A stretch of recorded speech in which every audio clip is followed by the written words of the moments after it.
hope everybody is having a good day and will be having a good week. This is Stacey, Lifescape Therapist. I just wanted to take some time out today to talk about anxiety. There's a lot of things going on in this world that causes anxiety, personal issues, world issues, mental health issues. I felt like this was a good time to talk about and discuss this topic. The first thing I wanted to bring up is there's a lot of language that's associated with anxiety as far as like how to define it, what it means. And I feel like a lot of people, there's a misconception with the idea that we have to own anxiety. There's lots of people who have anxiety. It's very common. It's not like it used to be where there's a huge stigma associated with it. Anxiety is a little bit more forthcoming in the world today, and there's a lot more things that can be done to help manage anxiety. And I think the most important aspect of that is to use a language that really defines it. While it's important to own it and understand that you feel anxious and want to manage it for yourself, it's also important to understand that you don't have to label it as part of you. You experience anxiety, okay? You are not your anxiety. So just because you're experiencing it, an experience is something that you can help change and work on and manage more appropriately. If you consider it your anxiety, it kind of makes you feel incapable of overcoming it, which is not something that we want to put out there. Anybody's capable of overcoming anything that gets thrown at them, and anxiety is just one of those things. It's important to understand that it's not my anxiety, it's the anxiety that I feel, to help you be able to rationalize the idea of managing it better. So many people experience anxiety, from children to adults to celebrities to common people on the street, you know, and some people you'll be able to tell they're feeling anxious, and others you'll have no idea. It's just one of those things that you have to understand, that it is something that people go through. Sometimes it's very serious. Sometimes it's not as bad. You know, you can feel anxious almost about anything. The important thing is to know that you can definitely overcome it. So there are certain warning signs associated and triggers that come up with feeling anxious. For some people, it might be you're feeling just uneasy all the time. Other people, it could be their brain never stops moving, especially like when you try and go to bed. Your brain keeps going and going and going and going. It doesn't stop. Insomnia can be a common occurrence with people who are anxious. Sometimes in children, anxious kids are often misdiagnosed with having attention deficit hyperactivity disorder because they can't stop moving. And yes, that is a symptom of that, but it's also a symptom of anxiety and feeling anxious.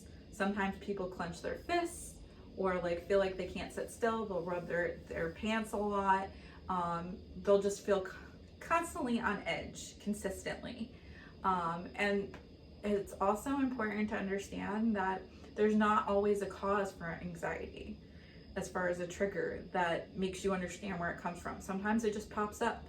It can be triggered by certain events. If something happens or you get nervous when you're in crowds, then sometimes you can feel anxious from that. Sometimes you may just wake up and you feel uneasy, or you feel like your heart's pumping a little bit too fast. Problems, if anxiety doesn't get treated, it can lead into depression, it can be panic attacks, it can be other mental health issues that come up. Normal anxiety, usually you can do something just to kind of distract yourself and be able to move on. But some people have to either take medication to help manage it, or they can fall into having panic attacks. So it's important to recognize those symptoms for yourself, or if somebody else recognizes them for you and suggests you get some help. Talking to professionals can be a very good way to overcome it. And that leads us into our next topic, which is things that you can do to help manage your coping skills.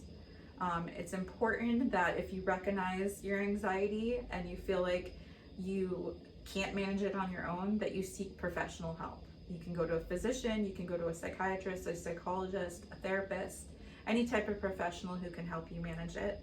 They'll teach you ways, both with medication and without. So one of the things before we get right into the coping skills and discussing them more is discussing why anxiety plays into so many other things. One of the things is anxiety is a fear of unknown. and trying to deal with that. Well, you're never going to know 100% of everything that's going on unless you have a crystal ball. And even then, I don't have one. So there's always going to be fear associated with not knowing things and not knowing what's going to happen next. And one of the things that helps with that is using mindfulness, which is a technique to be more aware of your surroundings and things that are happening in this present moment. Because it gets your mind focused on what's going on here and now, and you kind of lose the need to focus on what's happening later. Okay, so that's a very key point in learning tricks to manage anxiety. Mindfulness, grounding exercises, which also falls into the mindfulness category, and yoga help you balance out your thinking process and keep you focused on what's going on now by using breathing, posture techniques, and different positions to help you work through your anxious feelings or your anxiety at that moment.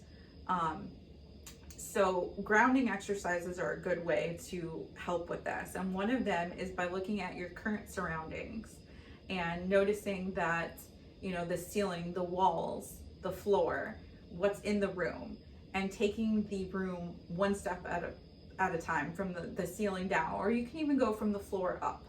And this helps you focus on each individual thing in the room versus focusing on what's actually making you anxious.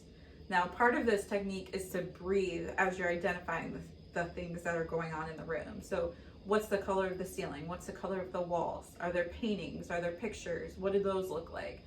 What's in the room itself? Are there couches? Are there desks? And you can do this in any room of the house that you're in, any room of the school, really anywhere you're at, even outside. The next grounding exercise that I would love to talk about is the 5 senses. It's using the 5 senses to kind of focus in on your breathing as well as the surroundings. So by using what you're hearing, what you're tasting, what you're seeing, what you're smelling, and what you're looking at, you're able to focus on certain things that helps take away the power that the anxiety is taking from you at that moment.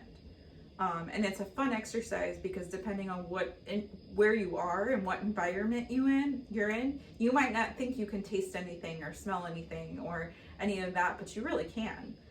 Even when you're wearing a mask, there's certain tastes that you get in your mouth that can be useful, and in realizing with this and using this motivation and grounding exercise, that can help things. I think it's important to utilize that, and you can do it over and over again. So even if you do it once and your anxiety doesn't seem to be, it's maybe getting a little bit better, but it's not all the way better, do it again. Do the next thing that you see, hear, taste, smell. Get your anxiety to come down even more. You can use both grounding exercises. Maybe you only have to use one. And as you start the process, you calm yourself down. And then that kind of gives you an idea that it was just the anxiety talking and not you. You were just experiencing a feeling. So I think the whole point of this video is to give you a little bit more information about anxiety and to give you a couple of tools and coping skills you can use for when you start to feel anxious. And understand that anxiety is something that everyone experiences at one time or another. There's no stigma to it. There's no shame or guilt in experiencing it.